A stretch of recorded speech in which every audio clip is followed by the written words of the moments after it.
마태복음 6장 31절에서 33절까지입니다.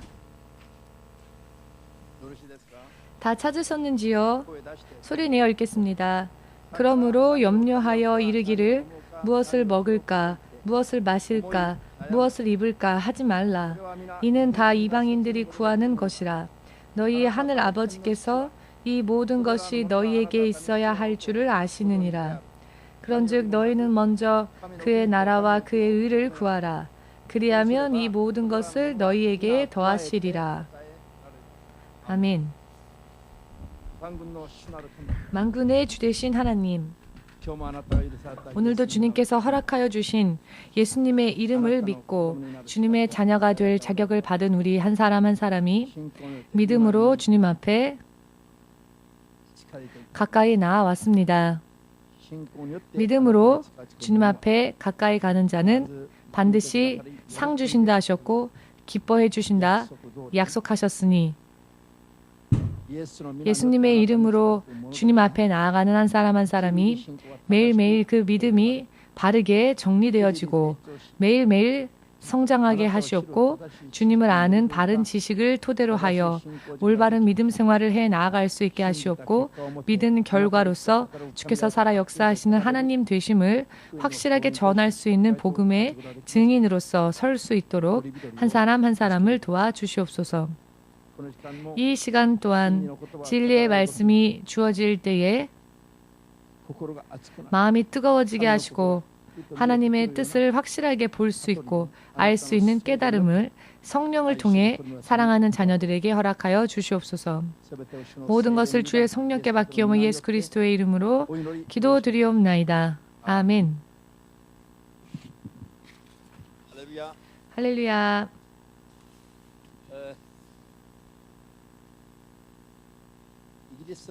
영국의 구세군의 창시자 되는 윌리엄 부스라고 하는 사람이 있습니다. 지금의 구세군의 활동하는 모습을 보면 전혀 성경적이지 못하게 되어 버렸는데요.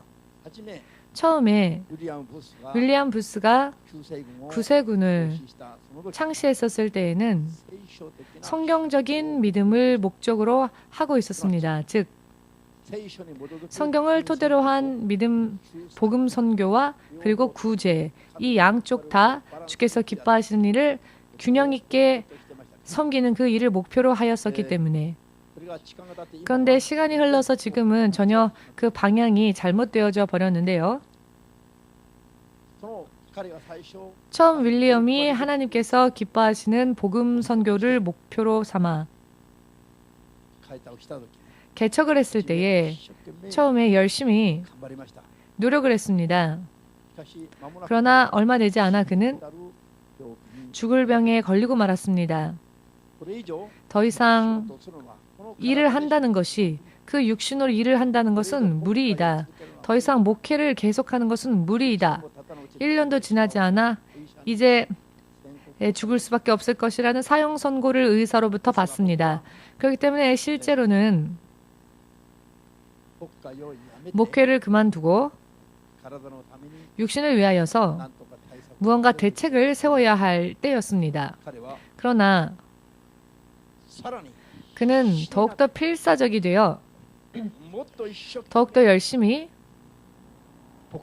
목회에 힘을 썼고 자신의 몸을 들이며 헌신하면서 하나님의 일을 사역을 열심히 하기 시작했습니다. 그랬던 그가 그 후에 어떻게 되었을까요? 그는 죽었을까요? 1년 후에 의사가 말한 대로 죽었을까요? 죽지 않았을까요? 네, 믿음이 좋으신 분들이시네요. 그런 몸으로 더 열심히 일을 하면 죽을 수밖에 없었겠지. 혹은 죽겠지. 그러니 하나님의 사역에서 한 발짝 물러나는 사람들이 많이 있는데요. 그러나 이분은 오히려 더 열심히 필사적으로 하나님께 매달렸고 하나님이 기뻐하시는 목회를 하기 위해 노력했는데요. 그 결과 그는 1년 뒤가 아니라 83세가 될 때까지 건강하게 목회를 할 수 있었습니다. 그리고 역사에 남을 구세군이라 하는 하나의 교파를 만들어내는 그런 위대한 인물로서 그 이름을 인류에 남기게 되었습니다. 지금의 구세군을 인정한다기보다는 당시 바로 그 창시자였던 그에 대해서 말씀을 드리는 겁니다. 믿음이 없는 사람은 절대적으로 선택할 수 없는 길일 것입니다. 의사가 한마디 말을 하면 우왕좌왕하면서 의사의 말이 마치 하나님의 말처럼 되어서 의사의 판단이 주님의 말씀처럼 되어버려서 그 사람의 생활을 빼앗아 버리는 그런 경향이 강하게 있습니다. 그런데 이분은 성경대로 하나님의 나라와 하나님의 의를 우선적으로 구하면 후에는 하나님께서 생각하여 주실 것이다. 우리에게 필요한 것을 주실 것이다.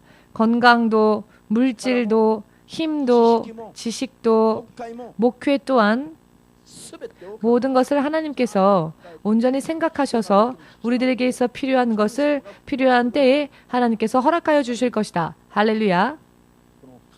이 하나님의 말씀대로 하나님의 뜻대로 섬긴 결과 죽을 병에 걸렸습니다. 그런데 그 길이 대역전이 되어 온전히 건강을 되찾고 83세가 될 때까지 장수하면서 목회를 할 수 있었다는 것입니다.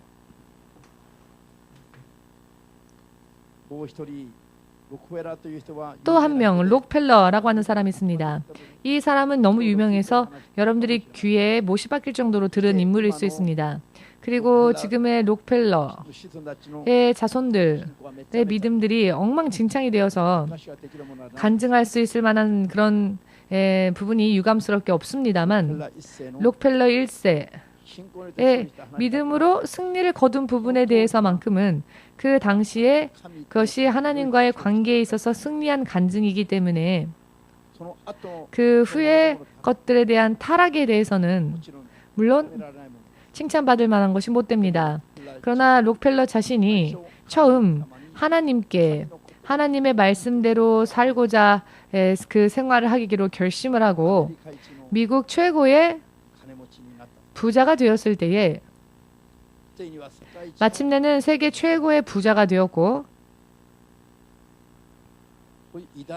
위대한 믿음에 의한 승리를 이루기도 한 인물입니다. 그런데 그가 53세가 되었을 때 그 또한 불치병에 걸리고 말았습니다. 자신의 지금까지의 그 믿음이 있었기에 그 믿음으로 인해 내가 이렇게 축복을 받았고 지금의 내가 있는 것도 하나님이 나의 믿음을 보고 축복해 주신 결과인데 어찌하여 이제 와서 53세가 되어서 아직 젊은 나이에 죽을 병에 걸렸을까? 그는 너무나 아연질색하여 울며 하나님께 기도드렸는데요. 기도를 드리는 동안에 그가 깨달은 것이 있답니다. 물론 믿음으로 무일푼으로 초등학생 때부터 아르바이트를 하지 않으면 안 될 정도로 먹고 살 수 없을 정도로 진실로 가난한 집안에서 자랐지만은 미국 최고의 부자가 그가 될 수 있었던 것은 그가 하나님을 믿었던 결과였습니다. 그렇지만 하나님께서 축복을 주셨더니 그의 삶이 일을 우선으로 하는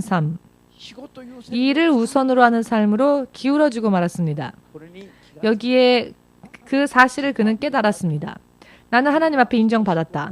하나님이 내 믿음을 인정하시고 그렇기에 나를 이만큼 축복하셨다. 라고 자신만만하게 자기도 알지 못하는 사이에 살고 있었는데요. 실상은 하나님을 중심으로 살지 못한 채 이를 중심으로 자신도 모르게 어느샌가 자신이 변질되어 있더라는 겁니다. 그 결과가 내가 불치병에 걸리게 된 원인이었구나. 그는 기도하면서 그것을 깨달았고 그 부분에 대해서 회개를 했답니다. 먹고 마시는 것, 세상에서 돈을 버는 것, 이것을 우선적으로 하는 믿음으로 바뀌어버린 결과 그 믿음이 변질되어 결국 그 변질된 믿음의 결과는 불치병이었다. 그는 기도하면서 깨달았고 회개하면서 막대한 자기 재산을 하나님께 드리게 되었습니다.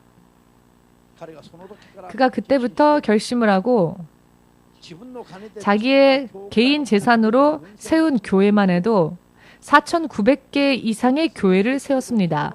여러분 숫자적으로 들으니까 잘 이해가 안 되십니까? 교회 하나를 세우는 것.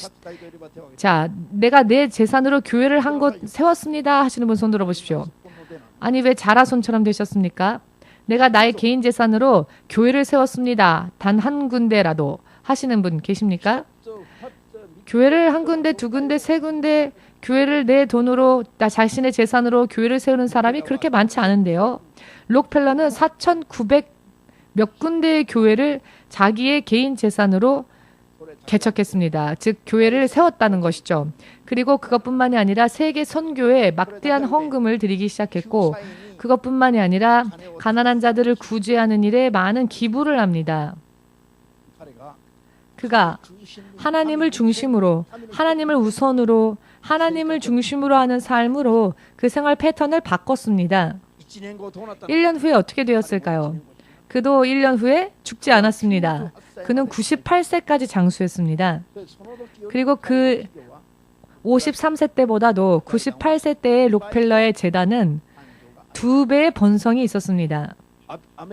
아메리카 연방 정부의 예산보다도 더 많은 재정을 거느리게 되었기 때문에 한 나라의 재정보다 한 개인의 재정이 더 늘어나 버렸기 때문에 마침내는 미 연방 정부가 그를 견제하기 시작했죠. 더 이상은 용납할 수 없다. 왜냐하면 한 나라보다도 그 나라의 예산보다도 더 많은 물질을 얻게 되었기 때문에. 자, 이 축복이 어디에서 왔을까요? 그가 석유를 팔았기 때문에 그랬을까요? 혹은 하늘로부터 하나님께서 축복이라 하는 길을 그에게 열어주시고 하나님이 그의 인생에 축복을 주셨기 때문이었을까요? 하나님으로부터의 축복을 받은 결과라는 것을 당연히 믿으셔야 합니다. 이것을 사람의 이야기, 다른 타인의 이야기로서 듣지 마시고 여러분 스스로의 이야기로서 들으시기를 바랍니다. 아멘.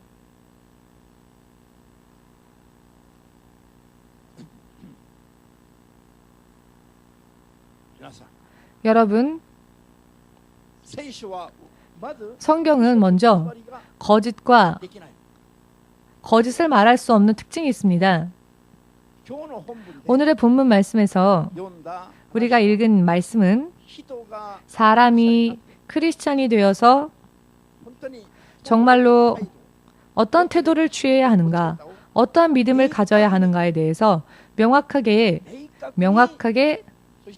그리고 확실하게 가르쳐주고 계시는 굉장히 중요한 성구입니다.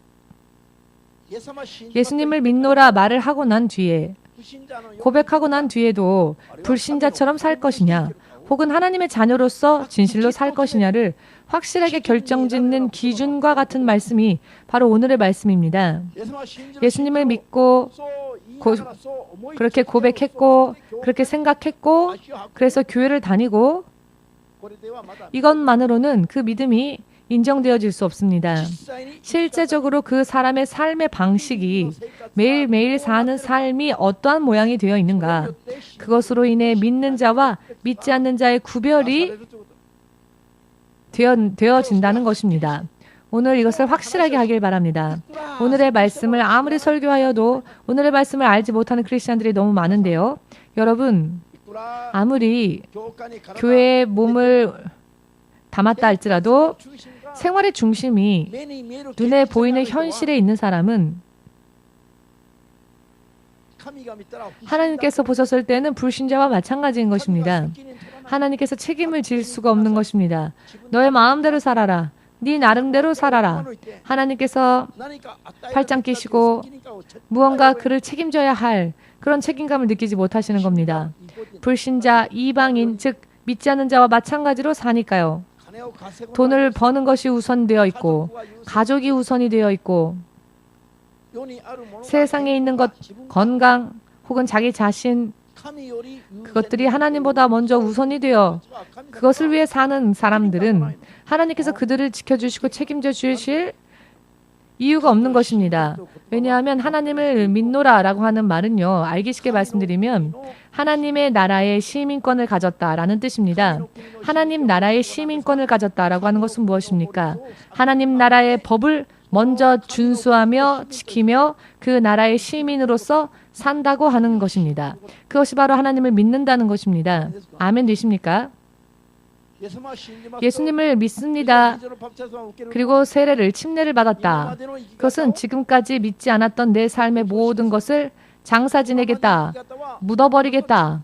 지금까지의 삶을 그대로 살면 지옥 갈 수밖에 없기 때문에 하나님과 아무런 연관을 관계를 맺을 수 없기 때문에 그것은 남아있으면 남아있는 만큼 나를 방해하고 나를 손해보게 하는 것이니 이것을 묻어버리겠다. 이것이 바로 세례, 침례를 받는 일입니다. 8월 7일 날 올해에도 침례를 갈 것인데요. 확실하게 들으시고 깨달으시길 바랍니다. 침례를 받았는데 생활이 바뀌지 않는 사람은 하나님께서 보셨을 때에는 그 어떤 책임도 질 수 없는 사람입니다. 왜냐하면 자기 나름대로 사는 사람과 다를 바가 없기 때문입니다. 침례를 받는다고 하는 것은 운명을 바꾸는 일입니다. 전원을 예배에 와서 핸드폰에 전원을 끄는 거죠. 왜냐하면 하나님과 영적인 전화해야 되니까 다른 전원들은 꺼버리는 겁니다. 그것이 바로 크리스찬입니다. 목사님이 이런 설교를 하면 목사님은 사랑이 없어, 융통성이 없어 그렇게 생각하셔도 상관없습니다. 천국 가고자 원하신다면 이와 같은 것들을 확실하게 구별짓고 결정을 내려야 합니다. 그냥 지금까지 살다가 지금처럼 살다가 지옥 갈 것인가 혹은 하나님의 자녀로 변화되고 거듭나서 하나님 나라에 가고 하나님께서 책임져 주시는 인생을 살 것인가 확실하게 결정 지어야 합니다. 이것을 확실하게 결정 짓는 말씀의 기준이 되는 것이 바로 오늘의 말씀이라고 생각합니다. 교회에서 자주 인용되어지는 말씀이기도 하지만 실상은 신자들이 잘 깨닫지 못하는 말씀이기도 합니다. 말씀을 듣고 내 말씀으로 따라야 되겠다라고 생각하지 못하는 말씀이기도 하죠. 왜냐하면 자기 인생을 하나님을 위해서 교회를 위해서 희생하는 것 같아서 싫기 때문입니다. 그렇게 생각이 들죠. 대부분의 사람들의 우선순위가 자기와 자기 가족에게 있습니다. 믿음 생활이 아니라 돈을 버는 일, 돈 버는 일, 이 세상에서 눈에 보이는 일들의 소망이 있습니다. 그런 부분들이 조금 잘못되어지면 금세 두려워하죠. 그러나 믿음은 엉망진창이 되고 하나님의 생명의 책에서 그 이름이 희미하게 지워질 수도 있는 상태임에도 불구하고 그것을 알지 못한 채 태연하게 삽니다. 그런 부분들에 대해서는 신경도 안 쓰죠. 할 수만 있거든 하나님과는 관계를 그다지 많이 맺지 않으려고 정말 밀착한 관계를 맺으려 하지 않고 할 수만 있거든 거리를 두고 너무 깊이 들어가도 안 된다. 안 다니면 기분이 그러니까 다니긴 다니는데 그러나 될수록 교회하고는 거리를 두자. 조금 가까이 가려고 하면 부담스럽다. 자주 듣는 소리죠. 교회가 부담스럽다. 교회 가는 게 마음이 무겁다. 이런 이야기들을 자주 듣습니다. 여러분들이 아니라 외부에 있는 다른 분들에게로요. 여러분들은 교회 오시니까 그런 마음들이 없겠지만 오시지 않는 분들 중에 그런 말씀을 하시는 분들이 있습니다. 그렇게 생각하는 사람은 교회를 오지 않습니다. 여러분들은 그렇게 생각하지 않으니 교회에 오셨겠죠. 그러니까 여러분들 앞에는 확실하게 이렇게 말씀드릴 수 있는 것입니다. 하나님에 대한 믿음이 정말로 있는지 여러분과 제가 믿는 예수 그리스도는 생명의 근원 되십니다. 생명이 전 세계의 모든 사람들의 생명이 예수님으로부터 나왔고 한 사람 한 사람에게 주어졌습니다. 돈도 물질도 영광도 부귀도 명예도 건강도 전부 예수님으로부터 나왔고 전부 모든 자들에게 나누어져 갑니다. 예수님께서 모든 것의 주님 되시며 모든 것의 아버지 되시며 모든 것의 근원 되십니다. 근원 되시는데 그 근원과는 관계를 맺으려 하지 않고 다른 곳에서 우왕좌왕하는 것입니다. 여기에서 돈이 나올까? 여기에서 축복이 나올까? 하나님에 대해서는 관심이 없는 겁니다. 이것은 믿음의 문제입니다. 하나는 지식이 없어서, 올바른 지식이 없어서 그렇고요. 또 하나는 불신앙. 하나님을 향한 믿음이 전혀 없는 겁니다. 하나님을 향한 믿음이 정말 있다면 뭐든지 다 뒤로 접어두고 언제 어느 곳에서건 먼저 하나님과의 관계를 확실하게 맺기 위한 마음으로 타오르게 될 것입니다. 제가 가장 마음과 또 시간을 할애하는 부분은 예수님이십니다. 가장 예수님께 모든 것을 걸고 있습니다. 마음도 예수님께 집중하고 있고 모든 것을 예수께 집중하고 있습니다. 그리하였더니 예수님께서 모든 것을 책임져 주셨습니다. 제가 건강에 대한 문제, 물질에 대한 돈에 대한 문제, 교회에 대한 모든 문제를 저는 걱정하지 않습니다. 그것은 하나님께서 저를 위하여서 보장해 주시고 책임져 주시는 부분이기 때문에 그냥 하나님께 다 맡기고 있습니다. 제가 걱정하는 것은 사람에게, 다른 사람들에게 바르게 예수님을 전하는 것, 많은 사람들을 구원하는 것 이외에는 걱정이 없습니다. 이것이 저의 인생의 유일한 소망입니다. 정말로 무엇을 먹을까, 무엇을 마실까, 무엇을 입을까, 어디에서 살까, 무엇을 얻어야 할까, 거의 고민은 안 합니다.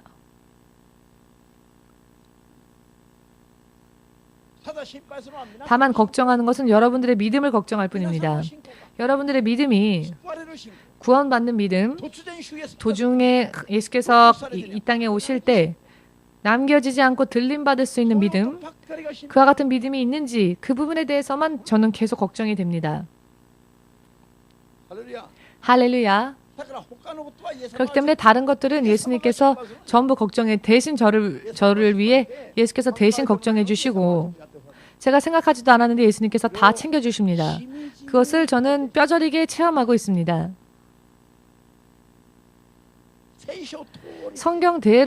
성경대로입니다. 정말로 오늘의 말씀을 비추어서 생각해 보건대 크리스찬들에게 정말 믿음이 없는 걸 알 수 있습니다. 하나님께 대한 믿음이 너무나 없습니다. 대부분의 사람들이 이런 생각을 가지고 있죠. 여유가 생기면 하겠습니다 라고. 돈이 들어오면 하겠습니다.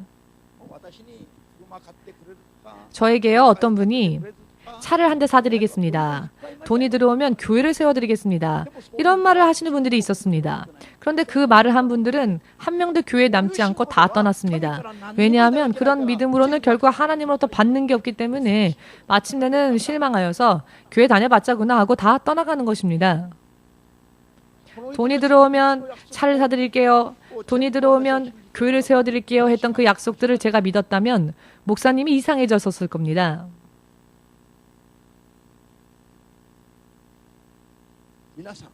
여러분, 여유가 있으면 한다. 이것은 믿음이 아닙니다. 믿음 생활이란 취미 생활이 아닙니다. 믿음이 있으면 합니다. 믿음이 있으면 하겠습니다. 믿음이 없으면 여유가 없으면 그럼 믿음 생활을 안 보이겠다는 뜻일까요? 자기 스스로 살아서 자기 스스로 성공하고 그리고 나서 여유가 생기면 하나님의 교회도 불쌍하니까 하나님의 교회도 조금 헌금하고 그냥 이런 정도? 이런 생각들이 대부분의 크리스찬들의 마음입니다. 그러나 이런 마음이 과연 어디로부터 온 마음일까요? 성경과 성령으로부터는 결코 그런 마음이 올 리가 없습니다. 그럴 마음은 조금도 그럴 수가 없습니다. 이것은 전부 사탄이 미혹시키는 것이다라는 것을 확실하게 깨달으시길 예수님의 이름으로 축복합니다. 아멘. 믿음은 자기에게 남아있는 힘을 교회를 위해 빌려주고 교회를 위해 하는 게 믿음이 아니고요. 자기의 생명에서, 건강에서, 돈에서, 가족에게서 이 모든 것들이 다 하나님으로 인해 산다라는 것을 믿는 것이 믿음의 시작입니다. 인간적으로 사는 일을 이제는 우리는 무덤에 묻어버려야 합니다. 그런 방식은 죽음에 이를 수밖에 없습니다. 하나님으로 인해 처음부터 다시 시작하는 것이 믿음 생활입니다. 할렐루야. 아멘. 그렇기 때문에 당연히 하나님께서 무엇을 말씀하시는지 듣고 그 말씀대로 따라가는 믿음으로 바꾸는 것이야말로 예수님을 믿자 하고 결심한 순간이어야 하는 것입니다. 그런데 침례는 받았는데 침례를 받았음에도 불구하고 받기 전에 작년과 다를 바가 없고 아무것도 변한 게 없고 다만 침례 증서만 가지고 집에 가서 장식해두고는 나는 침례받은 침례 교인이다. 이 증서가 없으면 뭔가 허전하니까 잘 장식해두면 좋겠다. 그 종이 하나로 나는 괜찮은 걸까요? 전혀 그렇지 않습니다. 이 증서는 있어도 없어도 사실 상관이 없습니다. 올해 정말로 예수님을 믿으면서도 자기 나름대로 사는 사람들은 나는 이렇게 믿습니다. 이렇게 스스로 자기의 믿음을 결정짓고 그렇게 사는 사람들은 다시 침례받으십시오. 왜냐하면 침례받았다 할지라도 그렇게 살았다면 의미가 없습니다. 자기가 계획하고 자기가 자기 뜻대로 사는 것은 믿음이 아닙니다. 어떠한 일을 하건 하나님의 뜻을 먼저 묻고 하나님 뜻대로 가는 것이 믿음의 시작인 것입니다. 그렇게 하지 않으면 하나님이 책임져 주지 않으십니다. 하나님께서 책임져 주시는 믿음은 어떤 믿음인가? 하나님의 나라와 하나님의 의를 먼저 구하는 그런 믿음. 아이가 죽어간다. 힘들죠. 그러나 지금 교회에 일이 있다면 먼저 그 교회를 위해 마음을 쏟는 것. 아이는 하나님이 책임져 주시니까요. 자기보다도 나의 아이를 더 사랑하시는 분이 하나님이시며 내가 아이를 살릴 수 있는 게 아니라 하나님의 아이를 살릴 수 있습니다. 그러니 하나님의 일을 먼저 해야 한다는 것입니다. 이것은 어떤 대단한 믿음이 아니라 사실 기본적인 믿음입니다. 하나님을 믿는다면 기본적으로 있어야 할 믿음이고요. 특별히 어떤 위대한 믿음이 아닌 것입니다. 목회를 하시는 목사님들 중에서도요. 먹고 마시는 게 먼저다. 먹고 살 수도 없는데 어떻게 목회하느냐. 그러니 먹고 사는 게 중요하다. 먼저 먹고 사는 게 해결돼야 한다. 가족이 중요하다. 가족이 없는데 어떻게 목회를 할 수 있겠느냐. 먼저 가족을 중요하게 생각해야 한다. 하는 분들이 계시는데요. 그런 분들은 확실하게 말씀드리건대 목회자라 할 수 없습니다. 절대로 하나님께서 함께하지 않으십니다. 언젠가는 사탄에게 지고 말 것입니다. 빨리 회개하지 않으면 말입니다. 지금은 하나님이 인내하며 기다리고 계실 뿐이지 마지막까지 회개하지 않으면 하나님께서 지키지 않으신다면 누가 그 사람을 지키겠습니까? 사탄이 그 사람을 가지고 놀겠죠? 전혀 여러분 두려워하지 않으시는 걸 보니 참 담대하십니다. 조금은 두려워해 보십시오. 이와 같은 말씀들의 의미를 확실하게 깨달으셔야 합니다. 스스로 노력하는 것은 논 크리스찬, 안 믿는 자, 하나님에 의하여 사는 자는 크리스찬. 아멘 되십니까?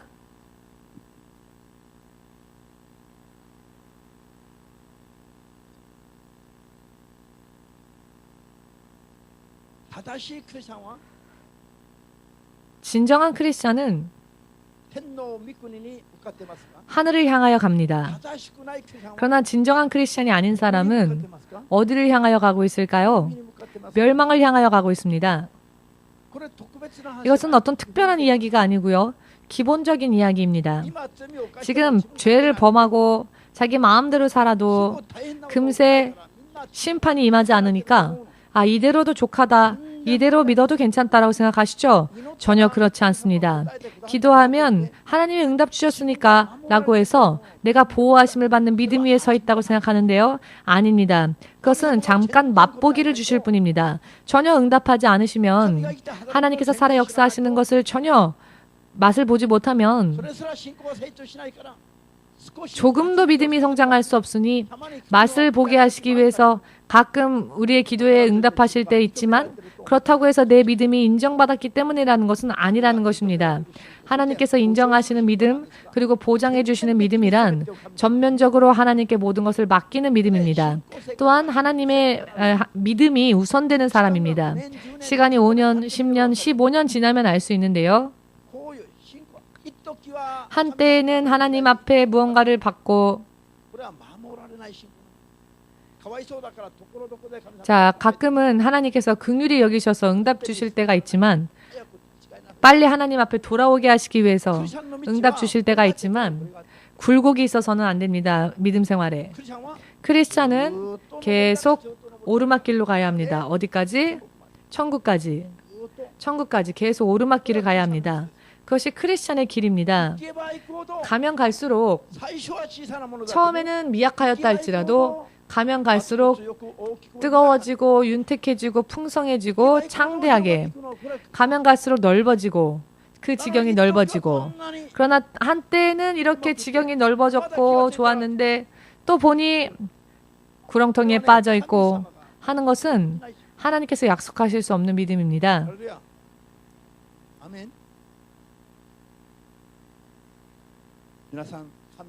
여러분, 하나님을 진실로 믿으시기 바랍니다. 진실로 믿으시기 바랍니다. 진실로 여러분, 정권이 바뀌었죠? 대통령이 바뀌니까 전부 새로운 방향으로 모든 흐름들이 새로운 대통령 쪽으로 흐름들이 바뀌는 걸 볼 수 있죠? 세상이 참, 옆 사람의 얼굴 한번 보십시오. 누가 앉아있는지 내 옆에. 아, 이 사람을 신뢰할 수 있으십니까? 시대가 바뀌어도 변하지 않는 사람인가요? 시대가 바뀌면 모두가 마음이 바뀌어서 모두가 방향이 바뀌어버리죠. 예수 그리스도는 언제 어느 곳에서건 변치 않으시는 분이십니다. 어느 방향으로 보아도 예수님은 예수님이십니다. 언제나 여느 때와 똑같은 예수님이십니다. 그러나 사람은 틀리죠. 시간이 흐르면 사람은 바뀝니다. 이 사람이 이랬었나? 사람이 바뀝니다. 사람이 변합니다. 제가 가장 싫어하는 사람들이 정치가입니다. 아침 밤으로 바뀝니다. 밤낮으로 사람이 바뀌니까 정치가들이 싫습니다. 아, 싫다. 이런 세상에서 만약 예수님이 계시지 않았다면 저는 세상 살 희망이 없었을 것 같습니다. 그러나 예수님은 어느 방향, 어느 각도, 어느 시대 때 보아도 예수님은 예수님이십니다. 예수님은 항상 기다리고 계시며 변함이 없으십니다. 믿음 생활은 덤으로, 아르바이트로 하는 것이 아니고요. 우리들의 본업입니다. 믿음 생활이야말로 우리들의 본업, 먼저 해야 할 본업이 바로 믿음 생활입니다. 돈 버는 것, 건강, 자녀 전부 하나님이 책임져 주십니다. 그냥 하나님께 맡기면 말입니다. 아멘 되십니까? 최근에 여러분 요즘에 부인이 얘기를 잘 안 들어줍니까? 아무리 얘기해도 안 될 뿐입니다. 예수님과 이야기하면 예수님이 기뻐하시는 일을 하면 부인에 대해서는 하나님이 만져주십니다. 남편도 마찬가지입니다. 여러분 남편이 여러분을 괴롭힙니까? 싸워봤자 여러분이 칠 뿐입니다. 하나님께 일러 바치십시오. 그리고 하나님께서 기뻐하시는 일을 하면 여러분의 남편을 하나님께서 만져주실 것입니다. 그러면 남편이 문어처럼 흐물흐물해져서 그렇게 강팍했던 사람이 문어처럼 흐물흐물해져서 자연히 부인의 말을 들어줄 것입니다. 사람들끼리 싸우고 돈 때문에 싸울 일이 없습니다. 하나님과의 관계를 먼저 우선적으로 잘 맺으면 전부 다 풀립니다.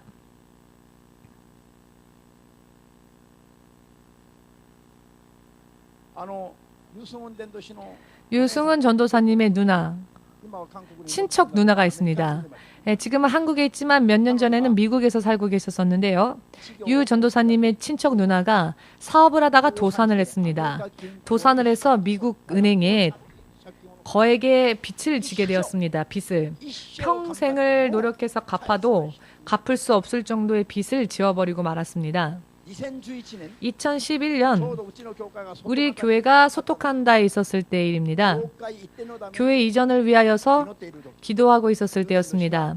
유 전도사님이 몇십 년 만에 그 친척 누나와 통화가 된 겁니다. 연락이 된 겁니다. 그래서 이 누나가 너는 일본에서 뭘 하고 있니? 할 때 저는 일본에서 이렇게 일본 선교를 위하여서 하나님의 종으로서 섬기고 있고 또 우리 교회는 이런 교회고 교회가 이전을 위하여서 기도하고 있다. 이런 이야기들을 나누었답니다. 그때에 이 친척 누나가 회사가 도산하여서 집까지 다 팔고 아이들과도 다 뿔뿔이 흩어져서 함께 살 수 있는 장소가 없고 그래서 이 누나는 세탁소, 미국에 있는 세탁소에 아르바이트를 하면서 그 세탁소에서 취식을 하면서 얼마 되지 않은 월급으로 생활을 하고 있었습니다. 지금 일본 돈으로 계산하면 약 10만 엔 정도의 월급을 받고 그 세탁소에서 취식을 했던 겁니다. 10만 엔 받는 대신 그 세탁소에서 자고 먹고 하면서 그 조건으로 그 세탁소에서 약 10만 엔 정도의 월급을 받으면서 있었습니다.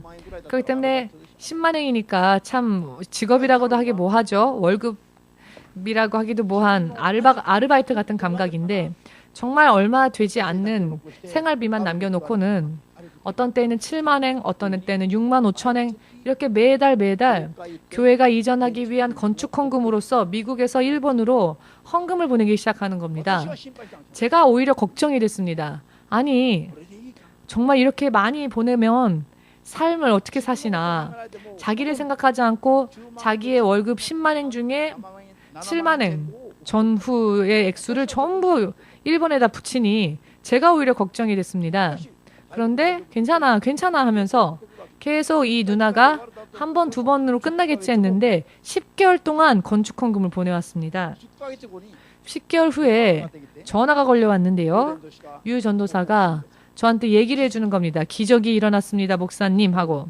그 이야기를 들어보니 미국 은행에서 연락이 오기를 이런 돈만 환불하면 나머지는 탕감해주겠다. 평생 노력해도 갚을 수 없는 빚이었는데 이 정도의 금액만 갚는다면 나머지는 탕감해주겠다 라고 하는 연락이 온 겁니다. 믿어지지 않지요? 이런 연락이 왔으니 믿어지지 않아서 이분이 은행으로 달려갔답니다. 이 누나가. 그래서 은행에서 물어봤더니 틀림이 없다는 겁니다. 그래도 안 믿어져서 은행 총장을 직접 만나러 갔답니다. 그런데 좋다고 이 금액만 환산하라고. 상상할 수 없는 꿈과 같은 일이 일어난 겁니다. 생각도 해본 적 없는, 상상도 한 적 없는. 다만 친척 남동생이 일본 선교를 위해서 애쓰고 있으니까 일본의 교회가 이전할 수 있도록 헌금을 보내자 싶어서 헌금을 보냈을 뿐인데 자기의 빚을 하나님이 갚아주실 것이라고는 상상도 못했던 것이죠. 그런데 이렇게 힘든 상황 속에서 생활비를 얼마 정도 안 되는 생활비만 남겨놓고 다 하나님께 바쳤더니 10개월 후에 기적이 일어났는데 물질적으로도 정신적으로도 전혀 여유가 없는 상태였습니다.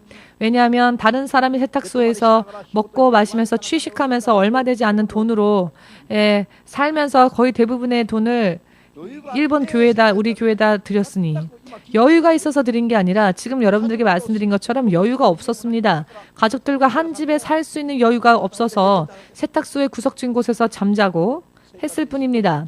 자기가 쓸 수 있는 생활비의 가장 최소한만 남겨놓고 이것을 예수께서 보셨을까요? 안 보셨을까요? 저도 몰랐습니다. 그분에게 빚이 있는지. 평생 갚아도 갚을 수 없는 빚이 있으리라고는 저는 그 당시 몰랐습니다.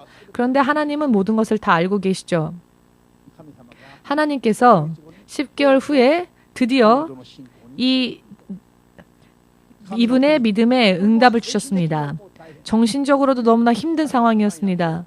회사는 도산됐지. 사장이었던 사람이 세탁소에서 심부름하면서 그 후미진 곳에서 잠을 자야 하니 정신적으로도 최악이었고 물질적으로도 최악이었는데 하나님을 위하여서 먼저 교회를 우선으로 예물을 드렸더니 10개월 후에 하나님께서 기적을 베푸신 겁니다. 그 본인의 고백하기를 미국의 은행에서 빚을 탕감해 주었다라고 하는 건 있을 수 없는 이야기다라고 말을 해주었습니다. 있을 수 없는 일이 벌어졌다. 있을 수 있는 일이 벌어져서 자녀들에게도 이야기했더니 자녀들도 기적이 일어났다고. 모두가 인정하지 않을 수 없는 그와 같이 놀라운 결과를 하나님께서 내주신 것입니다. 평생 이 미국의 은행의 빚에 결박당할 수밖에 없었던 운명을 가장 고통스러운 부분을 하나님께서 생각해 주셔서 그것을 먼저 해결해 주셨습니다. 믿으십니까? 믿으셔야 합니다. 목사님이 아니라 하나님께서 이 말씀을, 당신의 말씀을 스스로 지키시기 때문입니다. 그러나 하나님께서는 믿음을 보신 후에 역사하십니다. 이분에게 빚이 있다는 것을 아셨지만 이분이 하나님의 나라를 우선적으로 구하는 믿음, 그 믿음을 보이기 전까지는 하나님은 역사하지 않으셨습니다. 그러나 그 믿음을 보신 후에 하나님께서는 역사해 주셨습니다. 이것이 법칙입니다. 아멘 되십니까? 아무리 생각을 하여도 상상이 안 되는 일이죠. 이분의 입장을 해서 한번 헤아려 보십시오. 10만엔 전부 자기를 써도 모자랄 판입니다. 그런데 그 10만행의 70%를 교회를 위해 한 번, 두 번이 아니라 10개월 동안 계속 할렐루야. 제가 걱정이 될 정도였습니다. 아니 이렇게 살 수 있을까? 이렇게 헌금을 많이 하면 이분이 살 수 있을까? 목사님보다도 그분의 믿음이 더 크고 좋았던 것 같습니다. 제 믿음보다 더 좋지 않습니까? 저도 이분이 도중에 그만하시지 이렇게 힘든 분이 라는 생각을 했는데 이분은 계속한 겁니다. 그랬더니 천국에 계신 하나님께서 그 하늘에서 그것을 보시고 가만히 계시지 않으시고 그 미국 은행의 책임자들의 마음을 움직여 주셔서 생각할 수도 없는 구제가 이루어지게 하시고 평생 갚아도 갚을 수 없는 돈을 단 한 번에 깨끗하게 갚을 수 있게 하신 것입니다. 성경에 나와 있는 하나님의 말씀은 우리들을 도우시기 위하여서, 축복하시기 위하여서, 사랑하시기 위하여서, 우리를 지키시고 인도하시기 위하여서 하나님께서 법칙으로서 우리에게 주시는 하나님의 약속입니다. 목사의 약속이 아니라 하나님께서 주시는 약속입니다. 지금 이 자리에 앉아 계신 서미라 집사님은요. 서미라 집사님은 지금 한국의 지금 대사관에서 외무부 직원으로 일하시는데요. 우리 집사님이 예전에 우리 교회가 이전을 해야 할 때에 20년 동안 대사관에서 20년 동안 근무해온 그 부분에 대한 퇴직금을 미리 받았습니다. 20년 동안의 그 퇴직금을 미리 받고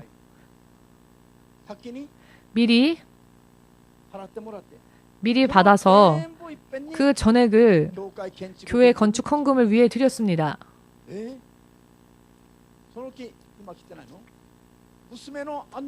그때 딸이었던 안나가 지금 안 왔는데 엄마가 그렇게 결정해서 엄마가 이렇게 헌금하려고 한다라고 했더니 그래 엄마 돈 우리 필요 없어. 예수님이 계시잖아. 예수님이 계시니까 돈 걱정하지 말자. 엄마의 그 퇴직 후에 퇴직금 없어도 좋다. 예수님이 계시니까. 그 엄마와 그 딸의 믿음이 하나가 되어서 퇴직금을 미리 받아서 다 드린 겁니다. 그래서 교회가 이전을 할 수 있었습니다. 물론 다른 분들도 많이 마음으로부터 건축 헌금을 드렸죠. 서 집사님은 퇴직 후가 걱정일 수 있죠. 그런데 그 헌금을 드리고 난 후에 어떻게 되었냐? 한국의 법이 바뀌었습니다.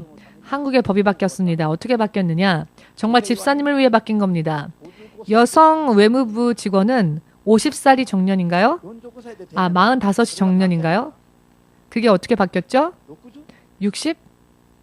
45이면 정년 퇴직해야 하는데 60년까지 정년 퇴직이 늘어났습니다. 15년이나. 퇴직금을 바쳤더니 15년 더 일을 할 수 있도록 법률이 바뀌었습니다. 한국의 법이. 지금까지 없었던 한국의 법이 우리 서미라 지사님의 믿음을 보시고는 하나님이 바꾸신 겁니다. 나라의 법까지 바꾸셔서 정년퇴직 기간을 15년이나 연장시켜 주셨습니다. 히스기야 왕의 기도를 들으신 하나님께서 히스기야 왕의 생명을 15년 연장시켜 주셨죠. 자, 우리 서미라 지사님은 정년퇴직 기간이 15년 연장되었습니다. 계산해보니 드린 예물보다 15년 동안 벌 돈이 더 많겠죠? 다시 또 퇴직금은 계속 쌓이니까요. 45세 때부터 60세까지. 퇴직 후를 걱정하지 않고 하나님께 드렸더니 퇴직하지 않게 15년이나 직장이 보장되어졌습니다. 60살 때까지 걱정이 없는 겁니다. 그리고 60 후에는 퇴직금을 또 받을 수 있고요.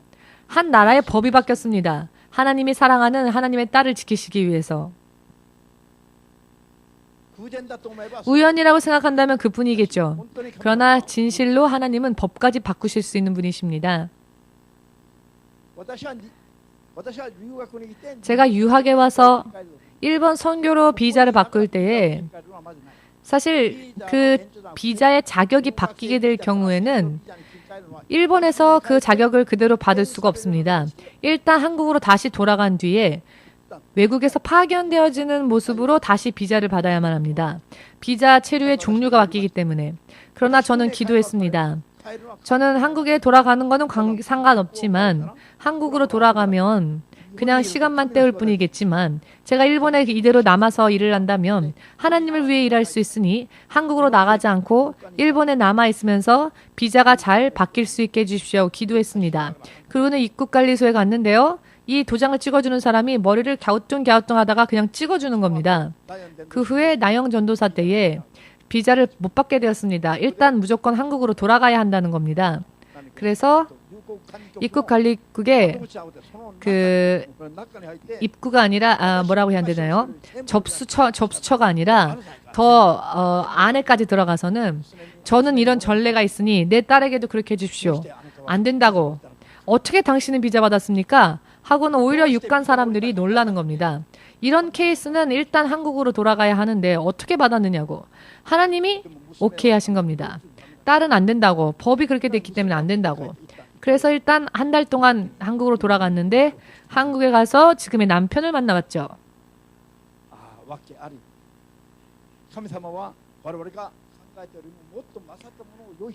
모든 일에는 다 영문이 있습니다. 하나님은 우리가 상상한 것 이상의 것을 준비해 주십니다. 남편을 만날 때 꿈을 꿨는데 일본에는 없는 보석을 가지고 오는 꿈을 꿨답니다. 일본 여러분 죄송합니다. 일본에는 없는 보석이라 이 보석을 끌고 왔답니다. 그리고 나서 만난 사람이 남편입니다.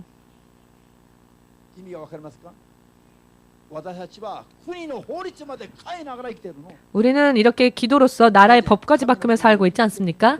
왜냐하면 하나님의 나라를 우선적으로 구하고 있기 때문입니다. 아멘 되십니까? 실제로 그렇습니다. 모두가 다 그렇습니다. 나라의 법까지도 바뀔 정도로 하나님은 우리를 보고 계십니다. 그렇기 때문에 저는 예수님을 너무 사랑합니다. 그렇기 때문에 예수님을 믿으면 믿을수록 마음이 뜨거워집니다.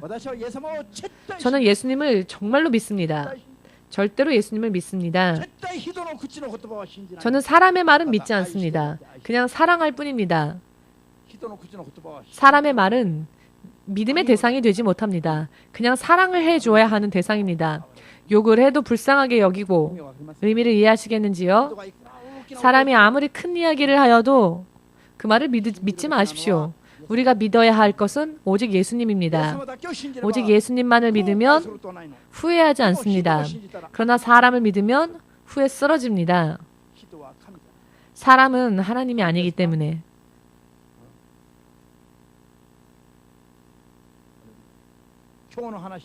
오늘의 이야기는 정말 중요한 이야기입니다.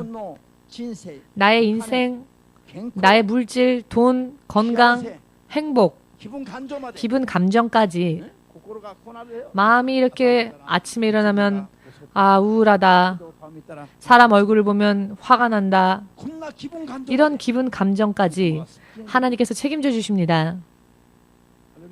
할렐루야. 저는 누구의 얼굴을 보아도 기쁩니다. 누구의 얼굴을 보아도 기쁩니다. 왜냐하면 저에게 맡겨준 영혼이기 때문에 기쁩니다. 천국까지 데리고 가야 할 뜨거운 마음을 느낍니다. 누구를 보아도 어떤 얼굴이라 할지라도 저는 좋아합니다. 왜? 하나님이 저에게 맡겨주신 사랑스러운 양들이기 때문입니다. 그래서 저는 품에 다 안고 가고 싶습니다. 큰 양이건 작은 양이건 전부 품에 안고 천국까지 데리고 가고 싶습니다. 하나님 앞에 진실로 고백하건대 저의 본심입니다. 아멘 되십니까?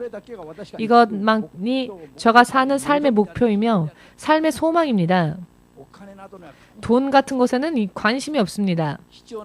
필요한 때에는 하나님께서 준비해 주실 것이기 때문에 필요하지 않을 때에는 돈 많이 있어도 필요가 없습니다. 오늘부터 진정한 믿음을 만드시기 바랍니다. 오늘부터 믿음 생활에 예를 들어 여유가 있으니까 믿음 생활을 하는 것이 아니라 먼저 믿음 생활을 하는 겁니다. 먼저 하나님께 다 바치는 겁니다. 나머지는 하나님께서 책임져 주시니까요. 벌거벗은 몸이 되어도 하나님이 책임져 주시니까요. 아멘 되십니까? 전부 믿음 없이 아무리 열심히 밍크 코트까지 내 몸을 치장하여도 믿음이 우선되어지지 못하면 어느샌가 벌거벗은 몸이 될 겁니다. 믿으십니까? 저는 한국 최고의 부자보다도 더 윤택합니다. 어떤 의미인지 이해되시는지요? 한국 최고의 부자는 지금 죽 한 그릇조차 제대로 먹지 못하죠? 그것을 위한 돈도 못 씁니다. 돈이 그렇게 많아도. 저는 그러나 빈손으로 다녀도 뭐든지 누릴 수 있습니다. 의미를 이해하시겠는지요?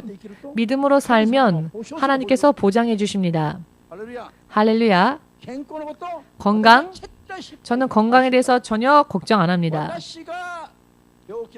제가 병에 쓰러지면 손해보는 것은 하나님이시기 때문에 전혀 저는 그것을 걱정하지 않습니다. 제가 건강에 쓰러져서 천국 가면 오히려 저는 정말 감사한 겁니다. 천국에서 편한 안식을 얻을 수 있으니까요. 다만 이 땅에서의 사역하는 자가 줄어들어서 하나님이 손해보시겠죠? 절대로 그래서 저는 건강에 대해서도 걱정하지 않습니다. 정말로 걱정하지 않습니다. 다만 매일매일 걱정하고 고민하는 것은 어찌하면 하나님 뜻대로 양들을 인도할 수 있을까? 그게 저의 모든 고민입니다. 어찌하면 밤 늦게 밤 11시 늦어서 집으로 걸어가면서 세상은 어둡고 외롭습니다. 몸은 피곤하죠. 그래도 하늘에 계신 하나님께서 나의 아버지 되시며 주님이시며 왕이시며 오늘은 피곤하여도 자, 자다가 지진 나면 어떡하나 걱정 한 번도 한 적이 없습니다. 한국에서 오신 어떤 목사님은 제단 앞에서 기도하면서 밤 12시에 한밤중에 지진이 나서 주님, 그 전까지는 기도를 하다가 졸다가 기도를 했는데 지진이 나니까 오 주여, 역시 죽는 게 두려우신가? 무엇이 두렵습니까? 무엇가 두렵습니까? 무엇을 고민하고 계십니까? 예수님을 두려워하시고 예수님에 대한 믿음이 없는 것을 두려워하십시오. 돈이 없는 게, 건강이 없는 게 걱정할 대상이 아닙니다. 아멘 되십니까? 예수님을 향한 믿음을 우선적으로, 여유가 있어서가 아니라 여유가 없을 때 오히려 우선적으로 믿음을 보여나가면 마침내는 예수님께서 보장해 주시는 인생, 그것도 영원히 그렇게 될 것임을 확실하게 믿는 믿음이 오늘부터 여러분들에게 확실하게 주어지시길 예수님의 이름으로 축복합니다. 축복합니다. 예수여 부르고 함께 기도하겠습니다.